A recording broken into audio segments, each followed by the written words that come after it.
We talked about this a little bit on just kind of your process of, you talked about in your budgeting video of looking at your bank account and seeing the balance go down. And I think that's a situation a lot of people find themselves in, to now you're saving 60% of your income. What tips or recommendations do you have for someone to go from your previous situation to your current situation? It's about what you prioritize. So it's easy to say, cut down your expenses, and you have to look for ways to cut. There's no way around that to begin. I think people do. Again, I come from a place that is very fortunate, so it's easy for me to say I was able to cut this and I was able to increase my income. It's easy to say that because I was in a very fortunate situation. But no matter what, there's no getting around it. There's no making excuses that you have to find ways to cut expenses in some way. So whether that is moving to a smaller apartment, moving to another location. So I know people will maybe live in an apartment that's closer to home, but maybe you have to move further away, or maybe the opposite's true, where you have a job and you're commuting an hour, to get to that job. I was doing that at first, where you're commuting an hour. That's a lot of extra money in gas costs, but not only that, potential costs to repair and maintain your vehicle. There's a lot of extra cost involved in that type of commute, and a lot of people have those long commutes. So that's something you can maybe look to cut.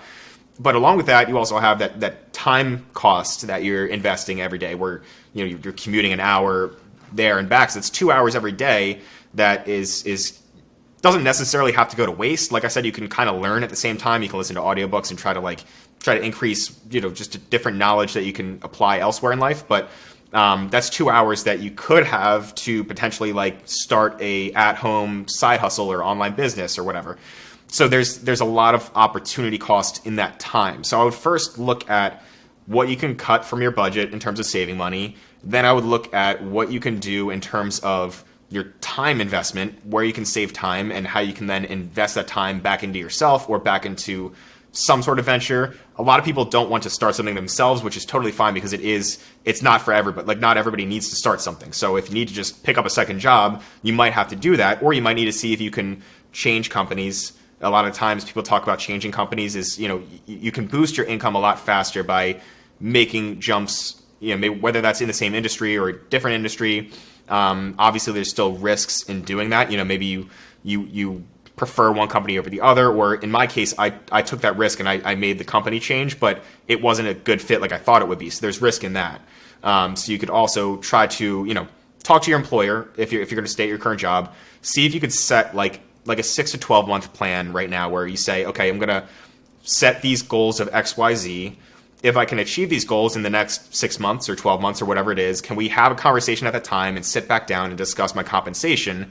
They're going to appreciate the initiative that you're taking to go and increase your value to the company. And then if you're able to meet those targets, they have no reason not to offer you a higher salary. And if they don't offer you a higher salary after that time, you can put that on your resume and say, I achieved X, Y, Z, and then look elsewhere. So there's just a lot of things to do, but it's really all about taking action today and then thinking long-term. Again, common theme here, thinking long-term, putting actions into place. And then I would say really focus on increasing your income because of that. That's the key thing with going from a 0% savings rate like I did to 60% of my paycheck, of my monthly income this past month is 75% of that is due to me increasing my income, or just trying to increase my income. Maybe it won't happen right away. I got lucky and I was able to do it with this YouTube channel, but this is also not guaranteed. This could all go away tomorrow and then I'm going to have to figure something else out. So by no means is this bragging in any way. This is just what's worked for me so far. And, hopefully I can keep practicing some of these things that I'm talking about and creating that gap in my budget, because it's the only way to get ahead and have that extra money to invest into building your future wealth. So if you like Dan's response to this question, this is actually something I asked to all the podcast guests. If you want to see all of their responses in one playlist, you can do that by watching that right here. Or if you want to watch the full interview with Braun, you can check that out down below. Hope to see you in another video. Bye-bye.